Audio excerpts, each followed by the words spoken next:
Don't you hate wrestling with predictability? The garbage man, the sexy boy, boring ass TV?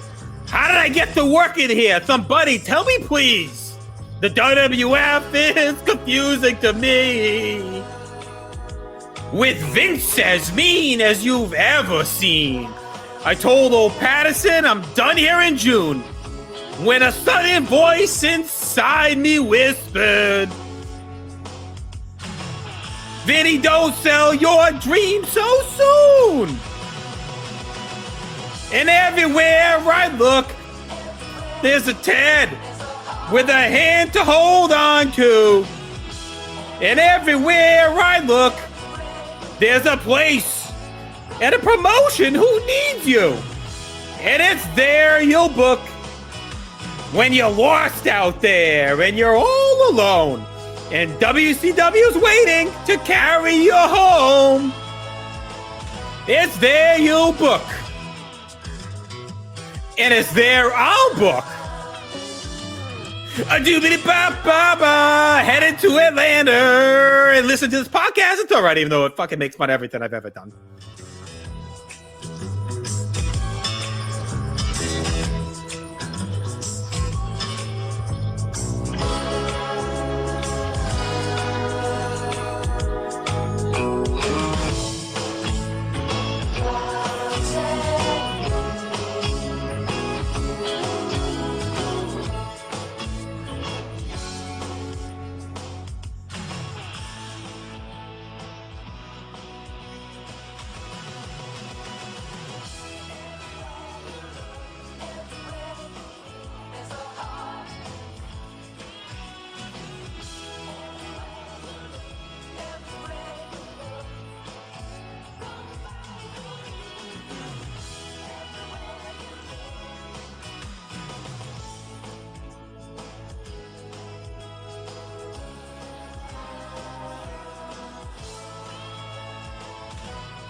Backbone Wrestling Network. Welcome back to episode 43 of Are You Smarter Than Russo's WCW?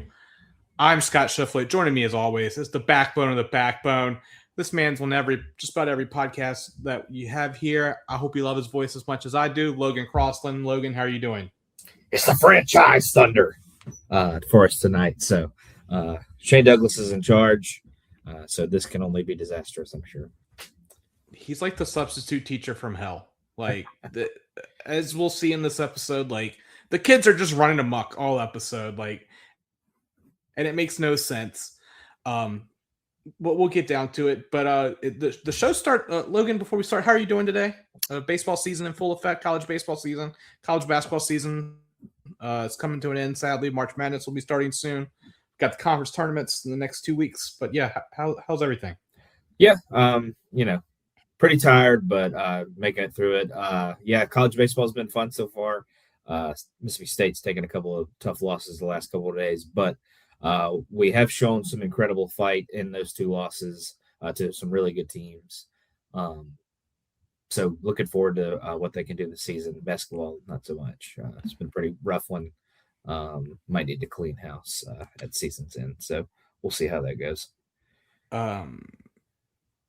Yeah, that UVA lost to Charlotte by slaughter rule the week that we're recording this. It was like 9-0 after 3. I was like, well, I'm not going to pay attention anymore.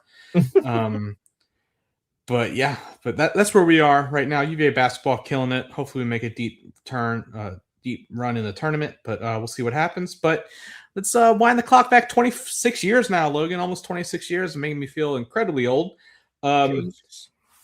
We're covering today the May 17th, 2000 Thunder. When the show starts off, we see highlights of Monday. There's no voiceover on my one that I watched for the start of this. It was just music. Did you have a voiceover talking about Monday, or was it just weird music for you as well? I think it was just weird music, and I think there was like little snippets of it. The announcers like Shivani and Hudson and whatever the other fucker's name is, Matt Souza. Yes. Mark Madden. There we go. I think it was Mark Souza. Mark Souza. It was just like snippets of commentary and then just some weird music for me as well. Yeah, it was basically just highlights of Nitro of the Sting and Vampiro match, everything that happened, and it ended with Flair winning the title with a small package, and Nash powerbombing Jeff Jarrett through the ring, and Eric telling Shane that he's in charge of Thunder because Eric and Vince have an important meeting. And then we see the New Blood literally getting off of a fucking school bus like they're the goddamn Partridge Family, and the Filthy Animals already start beefing with Shane. Conan is telling Shane that everyone here is screwed over the Filthy Animals. Not wrong. And he says that Shane can play with himself. And Conan walks past Shane and throws a shoulder into him. This starts the Filthy Animals and New Blood start fighting. And then this draws out the Millionaires Club and the Misfits in Action and Chronic, and they start attacking everyone. This big gang brawl outside the arena that's starting off. The New Blood runs off, and so does the Filthy Animals. We see that Hogan has found some keys and tell everyone, let's go. And Tony screams, that's the keys to the bus. So more of this faction warfare that Russo obviously loves Logan. But we're already seeing cracks within the New Blood when mom and dad aren't home. So not good. That's going to be a recurring theme tonight with New Blood not being on the same page. Yeah, who would have thought that Shane Douglas and Conan wouldn't get along? That seems like a match made in heaven. Yes. But a solid little, faction warfare brawl in the parking lot to kind of start things. Maybe the only place that's more dangerous than the NXT parking lot. But the funniest thing I thought about this whole thing is at one point, Brian Adams grabs Hogan, I think to kind of tell him this needs to wrap up and they need to go do the next thing. And Hogan starts to try to fight him, and then he's like, "Oh shit, you're on my side."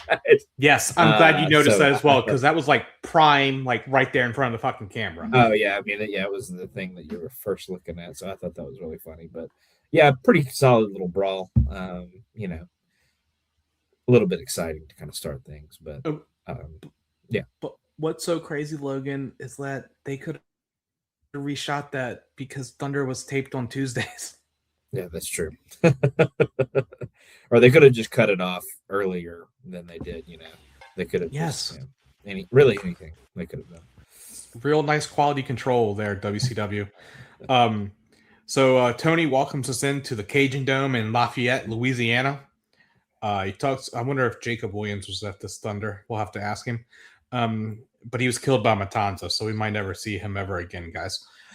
That's for linking up Lucha, which I hope you guys are paying attention to, as we're coming toward the end of that. It's every other Thursday on the Backman Wrestling Network here.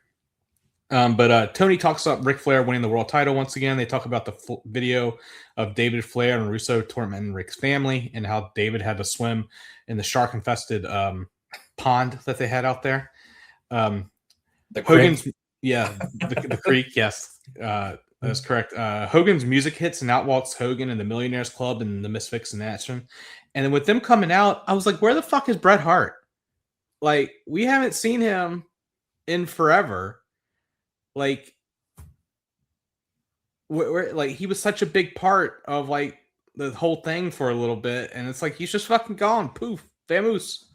I guess they realized Bret couldn't wrestle anymore and they just took him off because he was the one feuding with Hogan too. They had that big, the cliffhanger for that Nitro. Then he had a big Thunder sit down interview, and it was okay. Yeah, I don't think he's shown up since then. Yeah, I think he might be gone till around New Blood actually, which he shows up for a Superstar that debuts soon. But we'll get to that eventually in 4 months, 6. But Hogan gets on the mic and says, cut the damn music. He says, the New Blood, we took the keys to your bus, boys, and now we're taking the keys to this house. And he said, whatever the franchise had planned tonight ain't happening. Hogan says the Millionaires Club is booking the show tonight. The New Blood comes out. All of the New Blood, but the Filthy Animals, even Cuck, Kidman, and Tori are there. Shane says, cut the damn music, and says Terry Hogan says he's in charge of the show tonight. He doesn't know what to call him either. I'm glad I'm not the only one lost with this. Filthy Animals finally come out.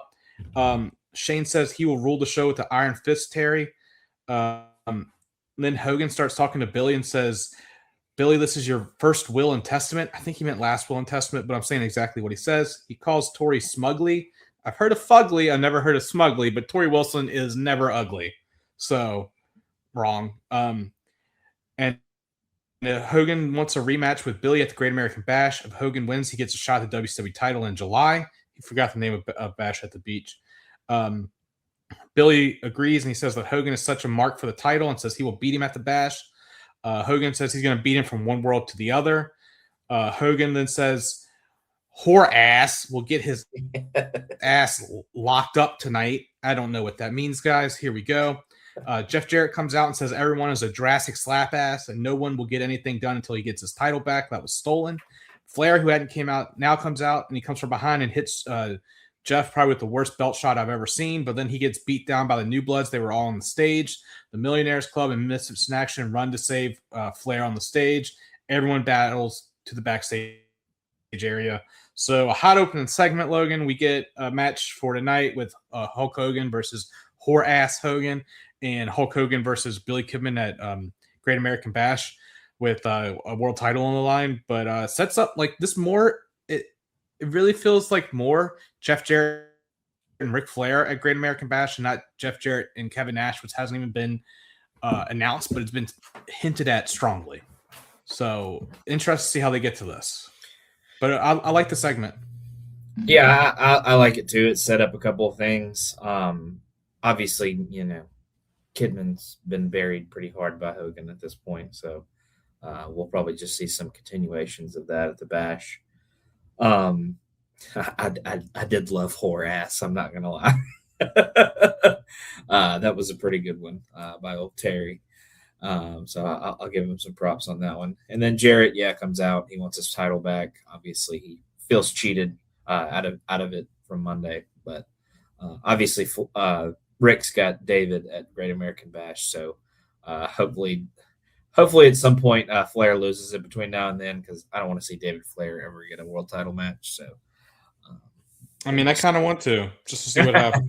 Yeah. They wouldn't. I wouldn't put it past them to do anything at this point, because obviously they gave the belt to Arquette already. So, but yeah, solid segment, solid little back and forth, leads to another scrum, which is always fun. So, solid segment. Yeah. So we go to a commercial break. We're back. We're in the New Bloods locker room.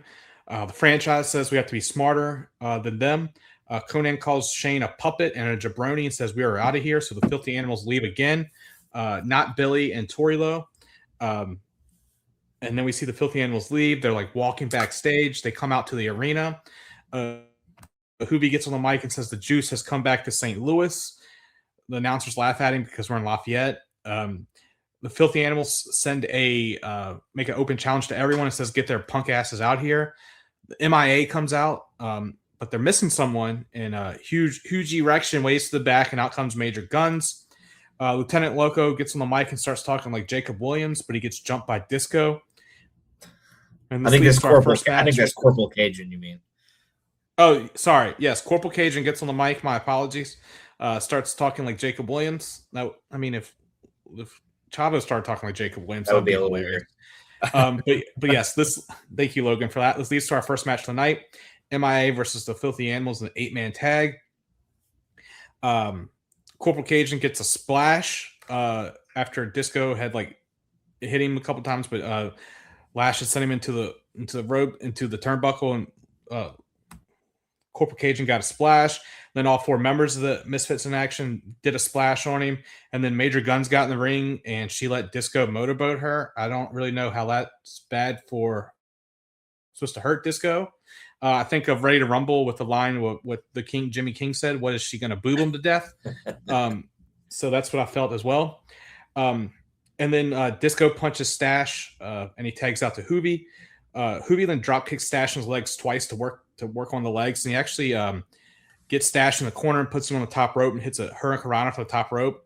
That was pretty nice, but Hoovy celebrates too much, and Stash gets up and chops him. Then Stash puts Hoovy on the top rope as well and hits a stalling suplex, which Even though it's Hoovy, looked pretty impressive to have a stalling suplex on the top rope where he held him up there and then fell back. Disco broke up the pin. Then Rection comes in and misses an elbow drop on Hoovy as well. Ray tags in and beats down Hugh. Ray tried a Bronco Buster, but Hugh caught him, and Hugh had him up like he was going to powerbomb him, but Ray just kept punching him till Hugh fell forward and basically powerbombed him anyway. Both men are down. We get tags to Loco and Conan. Loco gets a drop toe hold and drop hits Conan, and then Sean Stasiak comes out for some reason and is watching on the stage. This allows Conan to throw Loco out on the stage. Sean Stasiak DDTs Lieutenant Loco. Disqualification is called, which is so weird that they call disqualifications because they say they never call them anymore, but here we are. The Filthy Animals are beating down MIA, and Sean Stasiak's with them, beating them down. Booker T comes out and beats down the Filthy Animals and Sean. The MIA rallies around Booker. MIA and Booker T celebrate. We see that Lieutenant Loco is out, so they get Major Guns to rip off her top, and she gives Lieutenant Loco mouth to mouth, and he is resuscitated. And Bobby the Brain Heenan says the Major Guns can bring back Hoffa, and we see the we'll go to the back after this. But Logan, this was a feud that we talked about in the last episode that we were hyped to see. I'm still hyped to see it, even though the Filthy Animals have it made to look like jokes. It felt like they brought Sean Stasiak out there just so Booker can run out and they have even odds. So I'm interested to see if Sean Stasiak's thrown in this. That Perfect thing seems to have gone by the wayside. Besides, Perfect is somehow the person that brought Misfits in Action back to WCW, which is like a forgotten lore drop. But here we are. This is just like, and it got like Major Guns showing off her tits, her bombs away. So there we go. Yeah, Stasiak felt kind of crowbarred into this one. No pun intended. Of course, we have a crowbar on our roster at this point, but he seemed kind of wedged into this storyline for pretty much no reason other than, like you said, to kind of have Booker come out and kind of make the odds even on each side. But I enjoyed the match for the most part. Doesn't get a finish, obviously, but it's pretty back and forth. The Animals, again, like you said, kind of are treated less than I think they probably should be for the talent that they have on that side. Disco seems like a weird member of the group too, but I've admitted multiple times that I'm kind of a Disco mark deep down during this run. So, or just during his general WCW run, honestly. But yeah, this is a feud that I'd like to see continue going forward. Maybe give them like an actual match that has some time and actually, showcases the goodness of all the guys involved. But we'll see where it goes. But I did enjoy this for what it was worth. Yeah. And we go backstage and we see the Millionaire Club celebrating, and Luger leaves and says he has something to take care of. Get a commercial break, and we come back. Mean Gene asks Booker T about him and the Misfits in Action. And they're saying that their FUBAR shirts, which usually means fucked up beyond, I don't know what it means, and repair, I don't know. Someone will tell me. But they're saying that the FUBAR shirts mean fuck you, Bischoff and Russo, which is pretty clever. And Booker says it's time to declare war on Russo and Bischoff. So I guess we'll see what happens with this. Hogan's music hits, and we see how Horace turned heel on Hogan because of Tori, which, as me and Logan talked about, we would do the same. Hogan gets on the mic and says when Horace's dad passed away, he never laid a hand on Horace, but tonight he's going to kick Horace's ass. I don't know why he had to bring up his dead dad in there. Fucking forerunner to Christian and CM Punk, Logan. But in the back, we see the New Blood and Horace watching. He goes to leave and takes Tori with them. Kidman says no. Horry says, we made a deal. And Tori's like, well, they told me to take care of him. So she's being whored off here. But then Kidman says no. And Horace punks out Kidman and takes Tori. So Kidman is just everyone's bitch. Even fucking whore-ass Hogan, Logan. Yeah, when you're Horace Hogan's bitch, you're in a bad situation. FUBAR is fucked up beyond all recognition. Thank you. Or repair was also correct, but all was the A. So fucked up beyond all recognition or repair. But yeah, Booker seemingly siding with the MIA and he hasn't become a member of the group, but seemingly they have a good partnership going for the time being, at least. But yeah, Hogan wants old Horace in a match, wants to give him the beating that his daddy should have given him all those years and all that kind of stuff. So, but yeah, poor Kidman. I'll say that again in a minute because he does come out during this match and get his ass kicked. So, but I'll let you get to that real quick. Yeah, match 2. Hogan's basically curtain jerking tonight, Logan. But it's Hulk Hogan versus Horace Hogan with Tori. Horace gets in the ring and Hogan attacks him immediately. They trade punch, but Horace gets the advantage. Hulk hits Horace in the nuts and then hits a clothesline. Hulk throws Horace outside of the ring and throws him into the steps and then the guardrail. Hogan tries to set up a table, but Horace starts beating Hulk. Hulk fights back and finishes setting up said table. Hulk goes back to fighting Horace. They trade eye rake and punches. Hulk throws Horace in the ring and starts whipping him with the belt. Hulk just stomps on Horace and he hits him with the belt again. Then Hulk picks up Horace and drops him nut first on the top rope. Tori gets on the apron and this distracts Hogan and the ref, and Horace attacks Hulk. And then Horace walks over and kisses and hugs on him. This brings out Kidman and he attacks Horace. Hogan, while this is happening, puts his belt back on. I don't know if you saw that, and is watching Kidman beating down Horace. Hulkland grabs a chair and hits Horace with it. That just takes him out. Hulkland hip tosses Kidman to the table, which I'm not going to lie is a pretty neat visual, but it's burying Kidman yet again. And then with that chair shot that I guess Hogan hit with the same velocity he hit the Giant with at Hog Wild 96, Horace was still out. Hulk pins Horace. Tori then gets in the ring and checks on Horace. And then the babyface himself, Hulk picks up Tori and threatens to punch her and then kisses her instead. Bobby then says he'd rather have been hit. Then Tori acts like she's enamored with Hogan after being kissed. It's just disgusting. And Tori just leaves by herself. This match somehow squashed Billy Kidman twice, Logan, and he wasn't even in the match.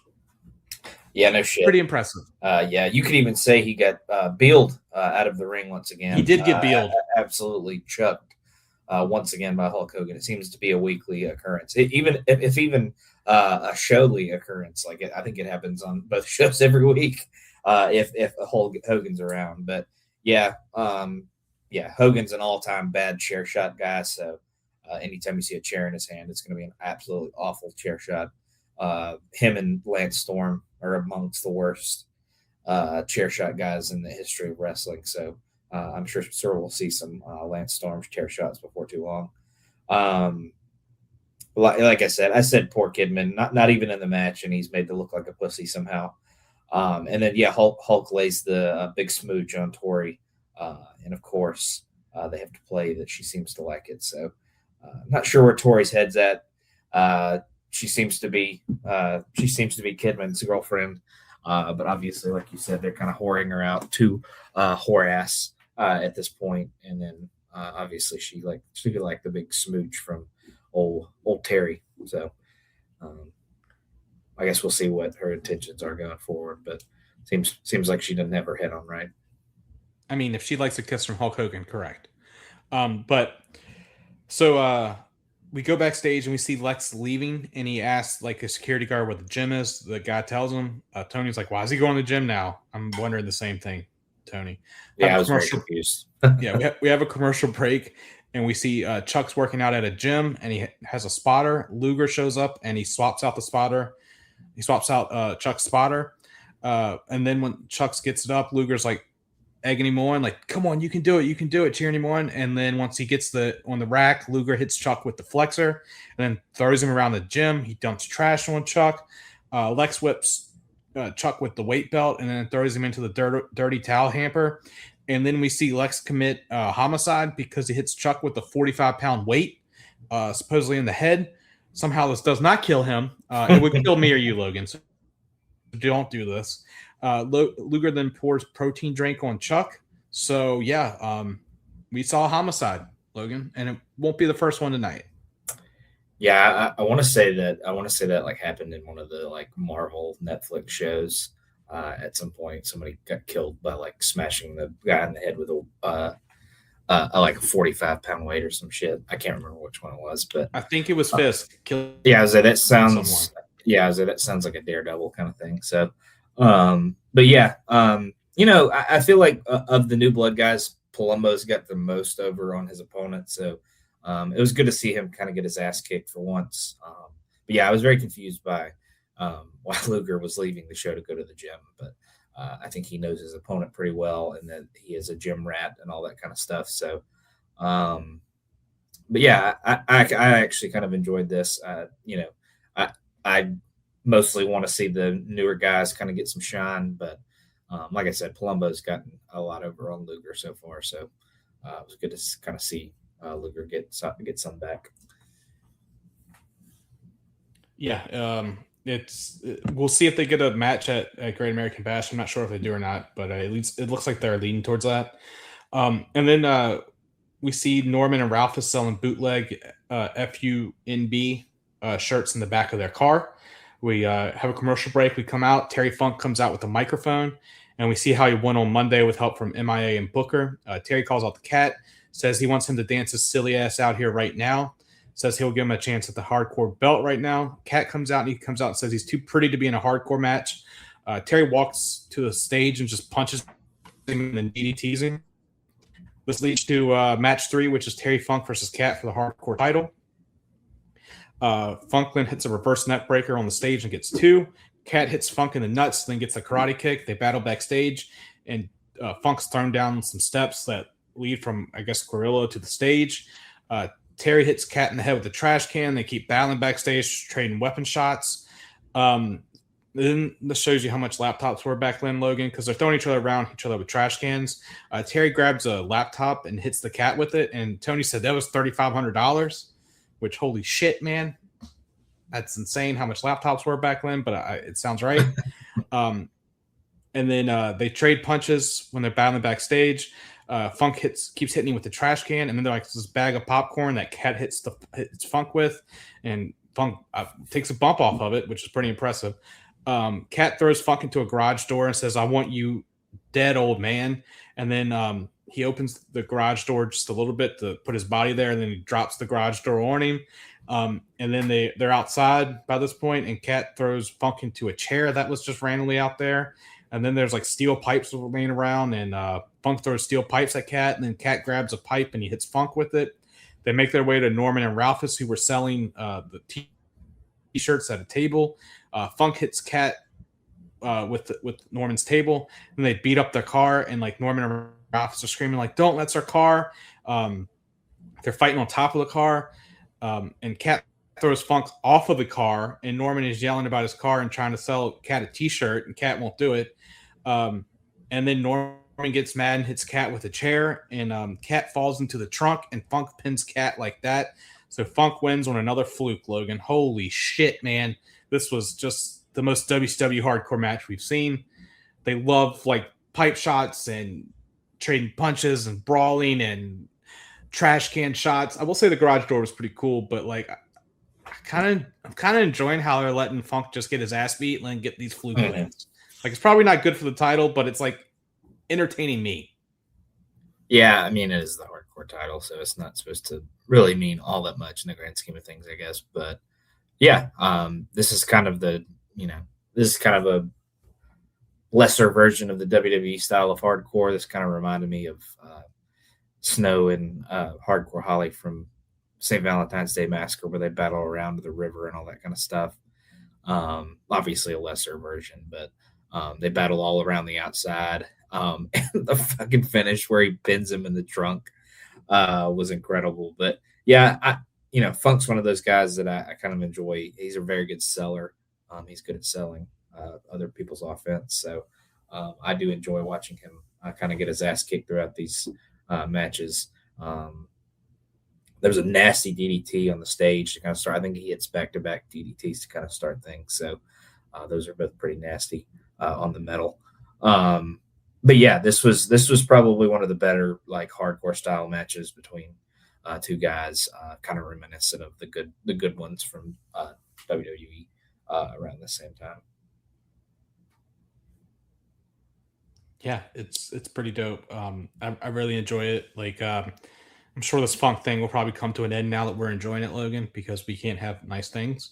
But we'll see what happens. we flash back to Mike Awesome walking to the ring, pushing a stretcher. We get a commercial break, and we see Norman trying to sell a T-shirt, and he gets arrested for bootlegging. And then Ralphus gets arrested for indecent exposure to like 6 inches of crack showing, which is like, damn. So Mike Awesome is out, and an ambulance is out, and Mike brings out a stretcher, but he leaves it in front of the Turner Vision. Mike walks to the ring. He gets on the mic. He tells everyone to shut up. And he says everyone knows he crippled Canyon and threw him off the cage. And he says that Canyon will suck soup through a straw. And Bobby's like, you know how hard it is to suck soup through a straw? Which Heenan must have been drunk tonight because he was on fire. And then Mike Awesome says DDP has signed up to face the career killer at the Great American Bash in an ambulance match. Mike Awesome tells DDP to reserve a room beside Canyon after the bash. And he then issues an open challenge. So what do you think of Mike Awesome versus DDP at Great American Bash in a stretcher match? Because it looks like we're still in this. Mike Awesome's still being pushed, buddy. We thought this has lasted longer than we thought. At almost 2 months here. Yeah. Yeah. I mean, I've enjoyed Awesome so far in the ring and what he's kind of done with that. Obviously, I still think he's probably lacking on the promo side of things. Yes. But, I mean, all you got to do is put him with somebody that can kind of somewhat talk for him. Give him some lines to say every now and then, but don't give him, like, any full sentence, full paragraphs or anything like that to go out there with. But, put him with somebody that can kind of guide him along, and he could be an ass kicker and destroy people. So, yeah, it's good to see it's lasted maybe longer than maybe we thought, but I'm sure the decline is coming sooner rather than later, and it's going to be sharp and hefty when it happens. Yes, and my apologies. It's only been a month so far, but Great American Bash is in June, so that's what I'm assuming, at least 2 months. We'll see what happens on the road to the Great American Bash, but here we are. And then after the open challenge is issued, Scott Steiner's music hits, which I think he's our number one favorite right now, Logan. Madeja and Shakir come out first, and Scott comes out. He has a mic and says, before you start challenging people in back, and says, awesome, you don't have what it takes to face me, boy. Says his only alliance is to his freaks. Says he will put Awesome in the ambulance, and he wants you to tell that New York son of a bitch who did it. And this leads us to match 4, which is Mike Awesome versus Scott Steiner in an ambulance match. They trade punches. Scott then starts kicking Mike and gets him into the corner and punches him. Then he does a sweet-ass belly-to-belly that we love.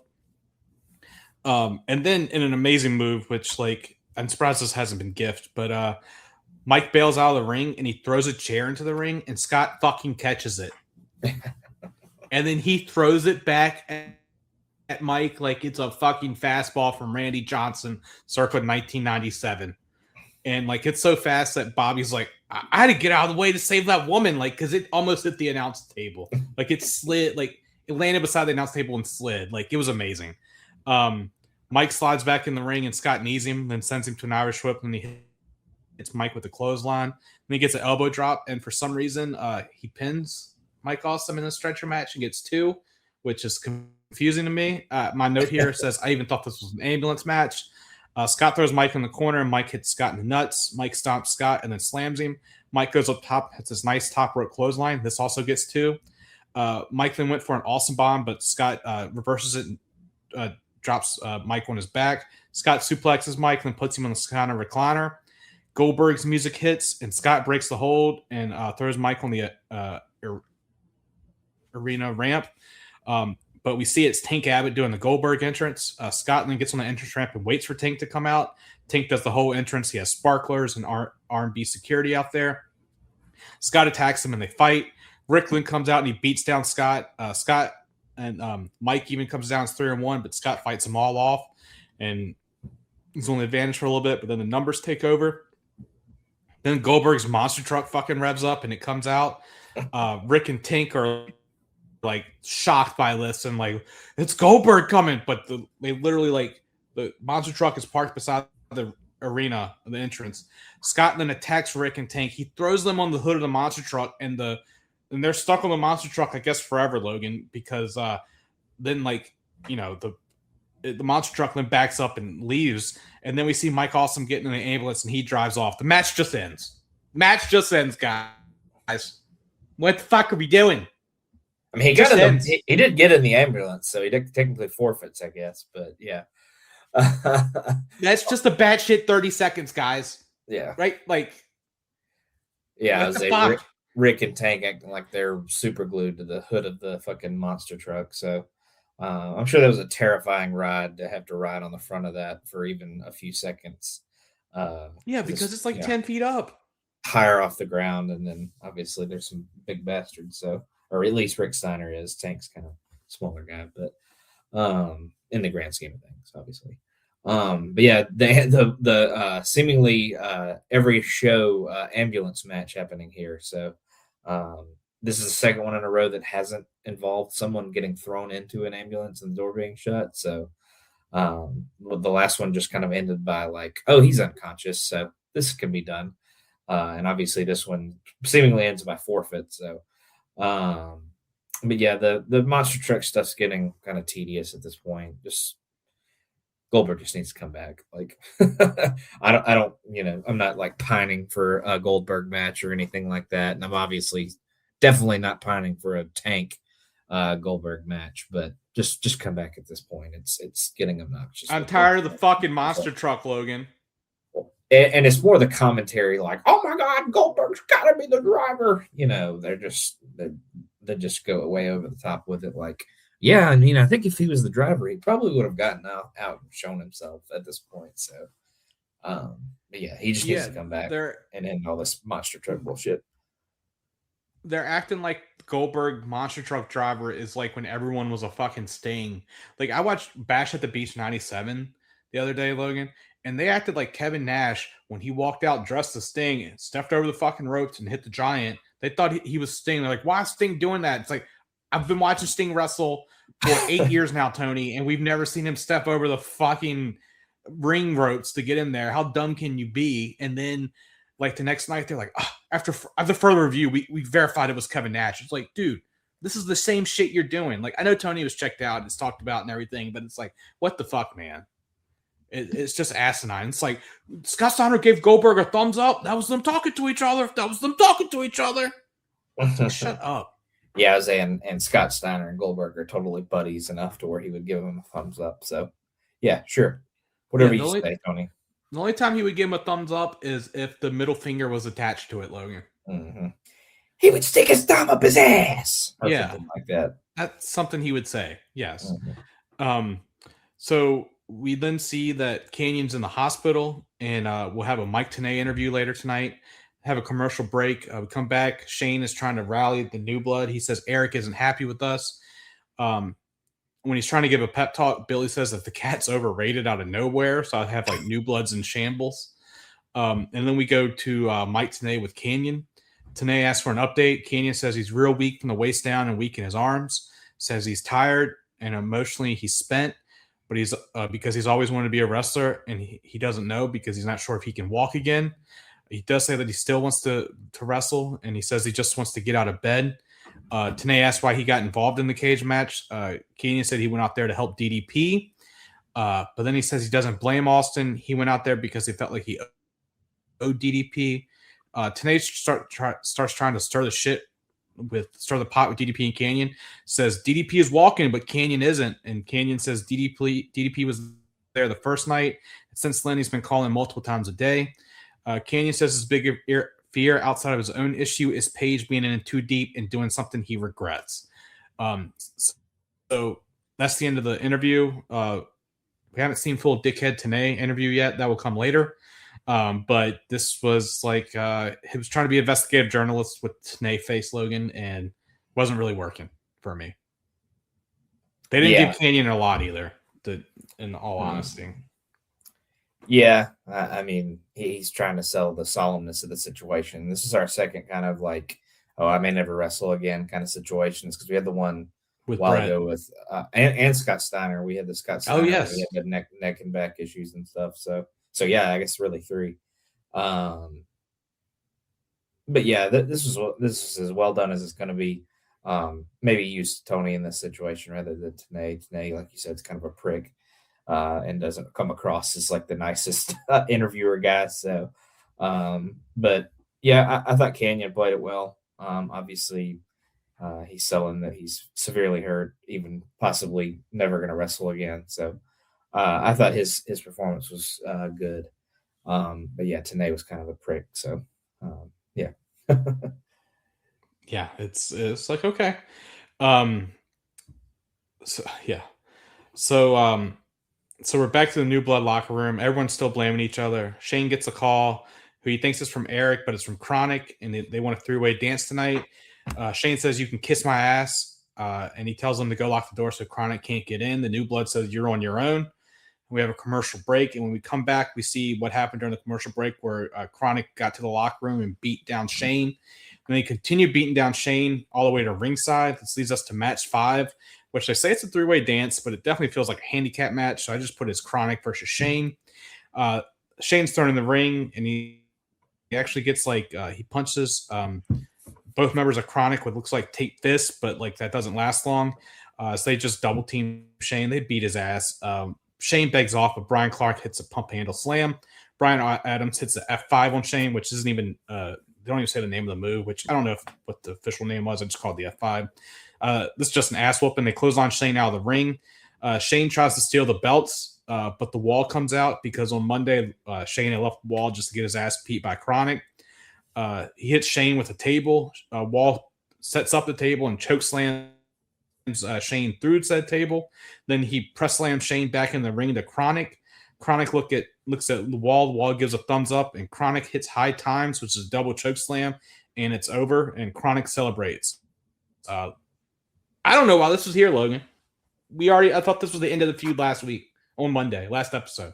This is just an ass whooping, like nothing here. So it's like, what's up? Yeah, this was just another excuse to have a New Blood guy get his ass absolutely beat by a person from the good guy team. So, because I won't even say Chronic's necessarily Millionaires Club. They're just not New Blood. Yeah. So, but yeah, we get to see the Wall come out and destroy Douglas as Wall obviously is turned on the New Blood as well. Yeah, that was cool. And obviously Chronic's been one of my favorites over the last month or so. I mean, I think really both Chronic. But I've enjoyed them so far. And watching them beat Shane Douglas's ass is never a bad time.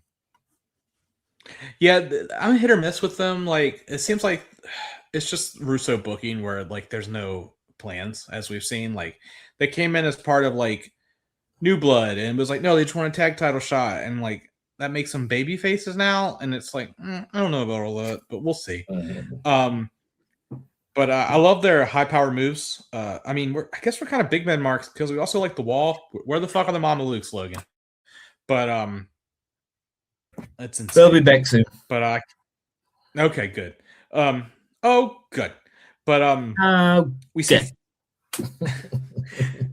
we see Flair walking backstage. We have a commercial break. Ric Flair comes out. He gets on the mic. There's loud chants of 15 times at Rick. He thanks the crowd. Flair says it happened Monday night, and it's damn lucky it happened to me. Says Jeff was a great champion. Flair says he got lucky, but he got the belt. He says Jeff comes from the old school and he respects Jeff, and says Jeff doesn't have the world title, but he does. Flair says he's got to go home to get his home life together. Says his son is confused by Vince Russo. Rick says he wants to give the world. What Vince Russo really is. He says Russo's a skinny Italian kid growing up in the Bronx. Says Russo's dad said, Vince, you need to be like Bruno. San Martino says Russo said, I want to be slicker than that. Flair said Russo's dad bought you cable and heard Russo saying, Papa, Mama, come see. And it was TBS. And Russo saying, I want to be just like him. And then he wooed. And Rick said the Russo's parent says, you can't be like the Nature Boy. And then he says that Russo's dad said he can't be like Flair because he's got no muscles, no girlfriend, no limo. You can't be like the Nature Boy. And he said that Russo begged, but his dad said nope. Flair says Russo is a big skinny punk with no muscles and a checkbook, and you think you have the power. And he says you can't control me. People like me, you can't control the Millionaires Club. Says he snuck in the back door. Says in reality, he's like a kid who wants to be like the Nature Boy. He once again says that Russo is a skinny boy with no muscles and no girls. And he says he had no one. And as of Monday, he doesn't have the world title. He says it belongs to the old generation.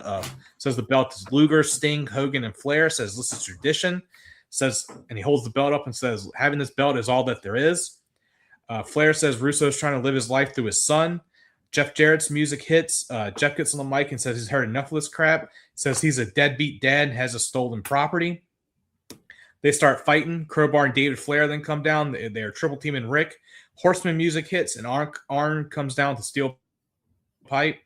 They all scatter. Arn says, it ain't that easy. We're going to clear some things up right now. Says he's old school, and Russo says Russo woke up a sleeping dog last week and says he was considered retired and helping in the back, but deep down he's a wrestler.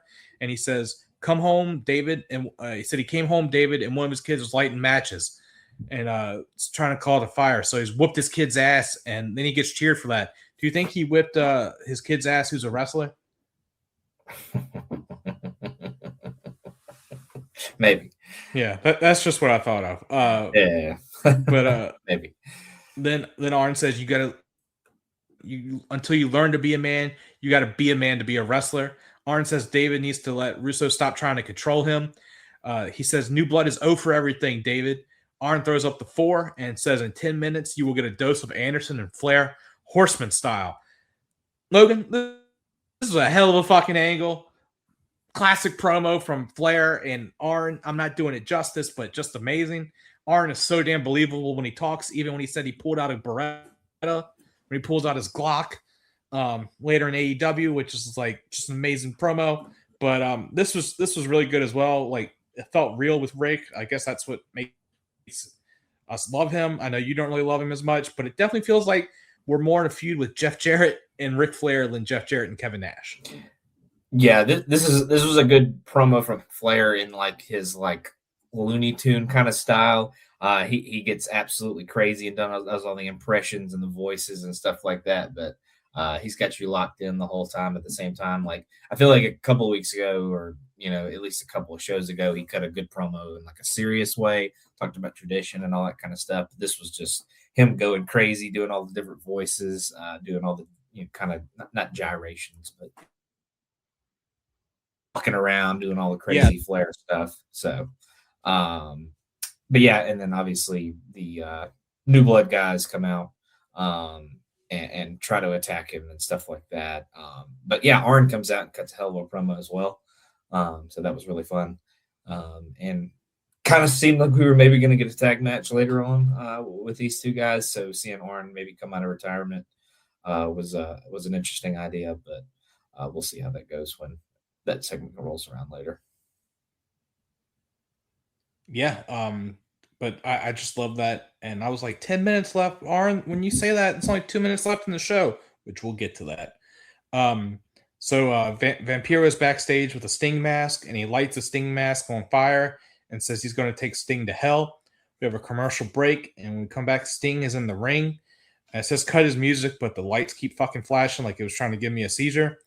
And Vampiro said that like Sting hasn't walked the walk for 10 years, but Stingland says he's walked the walk for 10 years and he's talked the talk as well. And Sting says he's been real nice, kind, and patient with Vampiro, but he's close to snapping, and says he will knock out Vampiro tonight. Vampiro comes down and says, Steve, Stinger, says you left me hanging on Nitro, and says you didn't have the balls to finish the job. He says that Sting is a miserable bastard and says he doesn't get it. He said there's a bit of you that likes me. He says, Steve, I told you I was going to take you to hell. At the Great American Bash, there will be an Inferno match. To win, you have to light the other person on fire. Sting says you are a psycho bonehead, says we won't do that. Vampiro says he is a psycho and says Sting doesn't have a choice.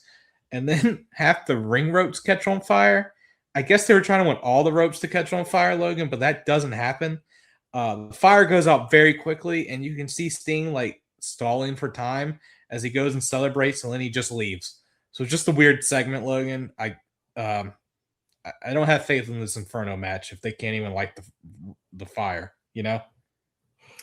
Yeah. Just some rambling from, Vampiro as per usual with the kind of promo with the mask and all that stuff in the backstage. But, and then, he challenges him to this human Inferno match. So, like you said, the ropes being on fire didn't really, don't think it came off quite as much as they wanted it to. But, WCW, everybody. But yeah, I obviously haven't enjoyed too much of this feud so far. And I don't see that particularly changing going forward either. So we'll see. Yeah, it's just like okay, so but like high comedy of them trying to like I guess light the ropes on fire and it just peters out so quick. Um, More of a just spark. insane. Yeah, that's literally what it was. You can see Sting like what the fuck. And then we have a commercial break and Shane's with Jeff, and Shane says Eric's gonna be pissed at us. Jeff said us. This is on you. Jeff says I'll handle my business and leaves. This leads us to match 6, which is I got Rick and Arn versus Jeff and David ? But we see when it's Arn supposed to come out, we see Crowbar and David have beat up Arn in the back. Rick starts walking to the backstage area on the entrance ramp, but Jeff jumps Rick on the entrance ramp. They fight all the way back to the ring. Rick throws him in the ring. Crowbar and David come down, and all three beat down Rick. Jeff tries a figure 4, but Rick gets an eye rake. But then all three just continue beating him down. David Flair then gets a figure 4 on Rick. Wolfpack music hits, and Kevin Nash comes out. During this time, when Kevin Nash is coming out, Rick rolls up Daphne and gets a fucking win somehow, Logan. Okay. Didn't even know Daphne was part of this match, gang. And while that happens, Jeff Jarrett hits Nash with a chair. Nash goes down to a knee and gets back up. Jeff runs away and Nash stalks Jeff. Rick has a figure 4 on Daphne, but then he lets go of it and they all leave the ring and Rick's in the ring and he goes to leave and he collapses on the entrance ramp. But it's like, what the hell's going on? Like Charles Robinson's right there. So like Tony's like, Rick is just so upset about what's happening with his family. That's why like everything's taken out of him. He's exhausted. That's what he says. It's very important for, I believe, Monday. But we're not done yet, gang. I wish you could see Logan right now. He has his hand. He's face palming right now for this last 30 seconds from Ric Flair falling down to what I'm about to explain. We see Shane is at the bus and Jeff runs up. They try to leave, but they don't have the keys because Hogan took them. Nash walks up to the bus. Somehow he had passed Chris Candido, who was running late, and you see him just run to the side. I don't know if you saw that, Logan, because he realized he was not supposed to be in the shot. Misfits and Ashton and the Millionaires Club then run up behind Nash, and they push the bus over. I have a note here that says, "What are we doing?" And then we hear the Goldberg Monster Truck rev up, and it's about to run the bus over, but the show just ends. So maybe they got killed. Yeah, we only see the couple people run on the bus, so it might have just been Jared and Douglas. But if anyone else was on there, they get severely hurt by just the bus tipping over in the first place. But yeah, they were pretty much going to get murdered because the Goldberg Monster Truck was coming to get them. So yeah, I didn't even really count the final segment as a match because it ends up kind of just being a brawl after Arn gets taken out. So. But I figured he wasn't going to wrestle. Obviously, with his injury concerns and all that, that he retired for in '97 or whenever that was. But yeah, I mean, effective segment. Obviously, I think the bus getting tipped over may win an award here in a second, but yeah. Certainly a way to a way to end the TV show. So interesting to not have Russo on for an episode, but you can kind of see his fingerprints all over it at the same time. Yeah, it's even though he wasn't there, you could tell he was right there. That's just insane. That's the end of an episode, Logan. We'll see what happens on the next episode on Monday for Monday Night Nitro next week, the 522 episode. But we had 6 matches tonight, guys. 0 clean finishes. 6 non-clean or non-finishes. For most absurd, I had the fucking Goldberg Monster Truck. Anything else you'd like to add? Just the bus getting tipped over. I thought that was pretty absurd. Yes, let me add that. What was good? I saw the Arn and Rick promo. Yeah, that's pretty much it. That's pretty much it, buddy. It's like we were being held hostage by this Thunder. What was good, like I said, that what was bad, New Blood looking like dumbasses. 0 pole matches tonight. We're still at 5. I can't wait till Bischoff leaves to see if this goes up. 2 gimmick matches. We're now at 133 gimmick matches, Logan. 0 guitar shots. We're stuck at 40 total. 36 different things happen tonight. We're still at 50 title changes because 0 changed hands tonight. And I think it's safe to say, Logan, that we are smarter than Vince Russo's WCW tonight. Yeah, this, maybe they booked it like that on purpose. So maybe we're not smarter, but they definitely booked this like Russo wasn't actually there, and just absolute chaos. And just, if we were supposed to believe the bosses really weren't in town, it definitely felt like that on this episode. So, but I think in the grand scheme of things, you're right. We are smarter than him, because I think they did that on purpose. I don't think they did that on purpose, and it was just chaotic because they don't know how to book a wrestling show. Yeah, they don't at all. So awesome. Yeah, but we'll see in 2 weeks for the 5/22/2000 Nitro. Not sure what it brings, but we're like a month, 3 or 4 weeks away from Great American Bash 2000. We'll see what happens. As always, I'm Scott Shiflett. He's Logan Crossland. Stay positive. Peace.